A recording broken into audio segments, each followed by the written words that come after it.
안녕하세요. 아파트 전문으로 중개를 하고 있는 김진호 공인중개사입니다. 오늘은 주택임대차 신고제와 과태료 부과에 대해서 알아보겠습니다. 작년 2021년 6월 1일부터 시행하고 올해 22년 6월 1일부터는 신고가 안 됐을 경우 과태료가 부과된다고 합니다. 전월세 계약을 하셨다면 한번 확인해 보시는 게 좋을 것 같습니다. 주택임대차 신고제는 정부에서 임대차 3법을 완성시키기 위해서 전세와 월세에 대한 신고를 의무화한 것인데요.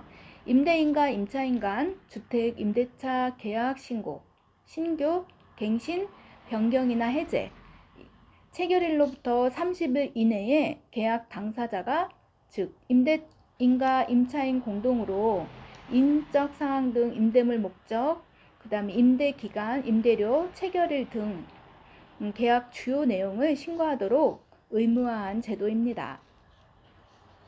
우리나라는 현재 준비 기간을 거쳐서 2021년 6월 1일 공포했고요. 시행이 되었습니다. 신고 대상은 첫 번째 신규와 갱신 계약을 할 때 주택임대차 보호법 보호 대상으로 임대차 계약을 체결한 주택으로 신규, 갱신 계약이 모두 해당되며 아파트와 다세대 등의 주택뿐만 아니라 고시원, 기숙사 등의 준주택, 공장과 상가 내의 주택, 판잣집 등 비주택도 주거용으로 월세를 계약하였다면 모두 신고해야 합니다. 1개월이든 3개월이든 계약을 하였다면 모두 다 적용됩니다. 단 계약금 변동이 없는 갱신 계약은 신고하지 않아도 됩니다. 두 번째 변경 신고입니다. 임대 기간 중 1년이 지나서 서로 협의해서 임대료 변경이 있는 경우인데요. 5% 이상 인상이 되어서 임대료 변경이 생겼다면 그것도 신고를 해야 합니다. 세 번째 해지 신고입니다. 계약서를 작성하고 임대차 신고를 한 후 사정이 생겨서 잔금 전에 계약이 해지된 경우는 해지 신고를 해주어야 합니다. 다음은 신고 의무입니다. 임대인과 임차인 모두에게 신고 의무가 있습니다. 전세 계약을 하고 나면 보통 임차인이 전세 대출을 받으려고 계약서를 가지고 지역 주민센터에 가서 확정일자를 받아서 원본을 은행에 제출해야 합니다.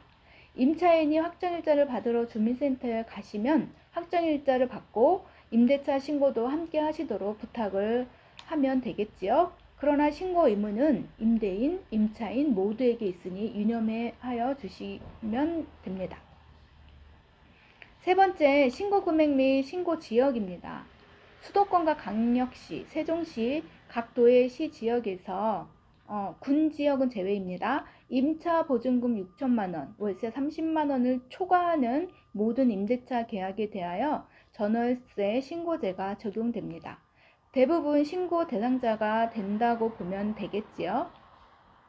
다음은 신고 방법입니다. 주택 임대차 신고는 임대차 계약 체결일로부터 30일 이내에 해당 주택이 있는 읍면동 주민센터를 방문하거나 온라인으로도 신고할 수 있습니다. 주민센터에는 신분증 계약서를 준비하여 방문하시고 온라인은 부동산 거래 관리 시스템 사이트에서 신고하시면 됩니다. 잔금일이 30일보다 긴 경우 잔금일에 하시게 되면 신고기간이 지나서 과태료 대상이 될 수도 있습니다. 계약서를 작성하시고 곧바로 주민센터를 찾아가셔서 확정일자와 주택 임대차 신고를 함께 신고하시는 것이 가장 좋을 것 같습니다. 임대차 신고 시 계약서를 제출하면 확정일자가 자동으로 부여되기 때문에 확정일자를 받아두지 않아서 피해를 보게 되는 일은 없을 것 같습니다. 마지막으로 과태료에 대해서 알아보겠는데요. 주택임대차 신고는 계도 기간을 1년간 주었기 때문에 미신고분에 대해서는 22년 5월 31일까지 신고를 하셔야 되고요. 만약 유예기간이 끝난 후부터는 이를 어길 경우에 100만 원 이하의 과태료가 부과된다고 하니 내용을 확인하셔서 꼭 신고하셔야겠습니다.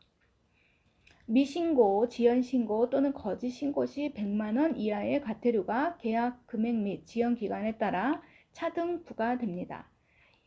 2022년 5월 31일까지는 유예, 부가 유예입니다. 면제는 아닙니다. 5월 31일까지 한 모든 주택 임대차 계약들은 모두 신고해야 합니다. 22년 6월 1일부터 과태료가 부과된다고 합니다. 이상 오늘 주택 임대차 신고제와 과태료 부과에 대해서 알아보았습니다. 해당되시는 분들은 꼭 확인하시기 바랍니다.